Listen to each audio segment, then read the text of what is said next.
Cholamandalam investments आप नाम से जानते पहचानते हैं और बहुत ही पुरानी और 1978 में शुरुआत की हुई ये कंपनी। भारत में 1600 से ज़्यादा ब्रांचेस हैं कंपनी के पास। करीबन करीबन 2 लाख करोड़ से ज़्यादा का एयूएम कंपनी का हो चुका है। आमतौर पर व्हीकल लोन्स, होम लोन्स और एसएमई लोन्स से जुड़ा हुआ कारोबार करती है चोलामंडलम फाइनेंस। आइए चोलामंडलम इन्वेस्टमेंट्स, आइए हमारे साथ कार्यक्रम में शामिल हो रहे हैं कंपनी के मैनेजिंग डायरेक्टर और सीईओ रविंद्र कुमार कुंदू साहब। और आपने बीकॉम किया है और साथ ही मैनेजमेंट में आपने पोस्ट ग्रेजुएशन किया है। ऑटो और फिनेंशियल सर्विसेज सेक्टर का सर को 36 साल से ज़्यादा का अनुभव है और पिछले 24 साल से आप लगातार चोला के साथ हैं। रविंद्र सर, गुड मॉर्निंग, बहुत बहुत स्वागत है सर आपका। धन्यवाद हमें समय देने के लिए। शायद आपसे और आपकी कंपनी से हमारी लंबे समय बाद या पहली बार ही मुलाकात हो रही है। मैं ये चाहता हूँ कि हमारे दर्शक आपकी कंपनी को और ज़्यादा अच्छे तरीके से पहचानें। तो बताएं सर, क्या क्या कामकाज आपकी कंपनी करती, किस किस तरह के बिजनेसेस में है? नमस्कार अनिल जी, नमस्कार सर। आपके दर्शकों को मेरा नमस्कार। Thank you sir. जैसा आपने कहा कि हम लोग व्हीकल फाइनेंस में हैं, होम लोन में हैं, लोन अगेंस्ट प्रॉपर्टी पे हैं, साथ में हम सिक्योर्ड बिजनेस लोन देते हैं, साथ में अनसिक्योर्ड बिजनेस लोन देते हैं, एसएमई लेंडिंग करते हैं और हाल फिलहाल के दौर में हम गोल्ड लोन और कंज्यूमर ड्यूरेबल में भी हम पायलट कर रहे हैं, तो वो दोनों बिजनेस भी चालू हो जाएंगे। तो करीब-करीब हमारे पास 8 बिजनेस लाइन्स है और ऑन एन एवरेज हमारा जो रोटा रहता है रिटर्न ऑन टोटल एसेट, वो हमारी चाहत रहती है कि 3.5% प्री टैक्स रोटा हम डिलीवर करें। अभी फिलहाल के दिनों में थोड़ा-सा कम है, तो आने वाले दिनों में जैसे कि मार्जिन का इम्प्रूवमेंट आने वाला, रेट कट आ चुका है, तो उसमें भी इम्प्रूवमेंट देखने को मिलेगा आपको। आमतौर पर चोला इन्वेस्टमेंट का नाम सुनते लगता है कि शायद ज़्यादातर कारोबार दक्षिण भारत में होगा। क्या ये धारणा सही है? कितना आपका कारोबार दक्षिण भारत से और कितना और कहीं से आता है, ये समझाएं सर।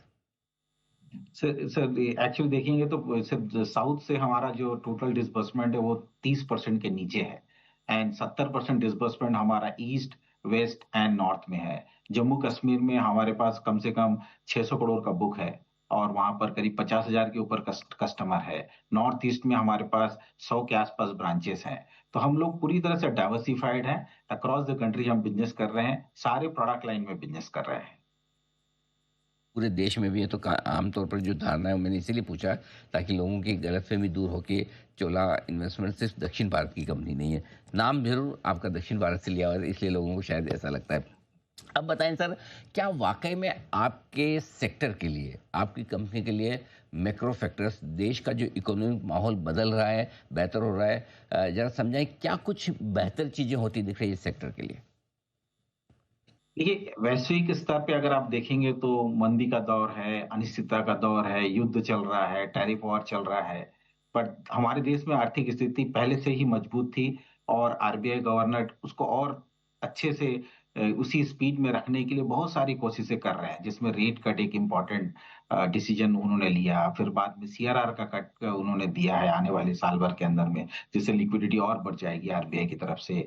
गोल्ड लोन की जो पारदर्शिता है वो उन्होंने नए रूल में एकदम क्लियर कर दिया है। अब किसी के लिए कोई कन्फ्यूजन नहीं है, अच्छा है, बहुत ही सराहनीय कदम है, कस्टमर के लिए भी अच्छा है, हमारे लिए भी अच्छा है। हम लोग जो नया चालू कर रहे हैं, हमारे लिए क्लीन स्लेट से काम चालू करने में ईज़ी रहेगा। तो हमारे तरफ से जो चीज़ें समझ में आ रही है कि आरबीआई पूरी तरह से फाइनेंशियल इंस्टीट्यूशन को सपोर्ट कर रही है, ग्रोथ का एनवायरनमेंट जो बना हुआ है, उसको कंटिन्यू करने की कोशिश में लगे हुए हैं। अब आप देख लीजिए कि भारत में जो ग्रोथ होता है, वो 2 तरीके से हो सकता है, या तो मानसून बहुत अच्छा हो और इंडस्ट्रियल प्रोडक्शन अच्छा हो। अब मानसून भी एक्सपेक्टेड है कि वो अच्छा होगा। तो अगर मानसून अगर अच्छा हो गया, तो रूरल इकोनॉमी जो ग्रामीण अंचलों में काम करने वाली कंपनीज़ है, जो हमारा 80% ब्रांच नेटवर्क ग्रामीण अंचलों में, तो उससे हमको फ़ायदा और मिलेगा। अब अगर गवर्नमेंट की स्पेंडिंग, इंफ्रास्ट्रक्चर स्पेंडिंग अगर बढ़ जाती है, जो कि थोड़ी-सी स्लो है और इंडस्ट्रियल प्रोडक्शन भी थोड़ी स्लो दिख रही है। अगर उसमें इम्प्रूवमेंट आता है तो ये पूरे सेक्टर के लिए बोनांजा होगा और पूरी पूरी इकोनॉमी अच्छे से जो 6.2 6.3% के आसपास है, वो उस रेंज में रहेगी या उससे अच्छे रेंज में जा सकती है। समझाएं रविंद्र सर कि जो ओपन मार्केट ऑपरेशंस के जरिए लिक्विडिटी आ रही है सिस्टम में और जो रेट कट हो चुका है 1% का, कितनी कॉस्ट ऑफ बोरोइंग आपकी कंपनी की कम होगी और कब तक? तो ये थोड़ी समझने वाली बात है क्योंकि हर फाइनेंस कंपनी का या इंस्टीट्यूशन का जो डिस्ट्रीब्यूशन होता है बोरोइंग, वो फिक्स्ड और फ्लोटिंग होता है। तो हमारा 60% फिक्स्ड है, 40% फ्लोटिंग है। 40% में अधिकतर भाग हमारा जो फ्लोटिंग है वो बैंकों के एमसीएलआर के साथ लिंक्ड है।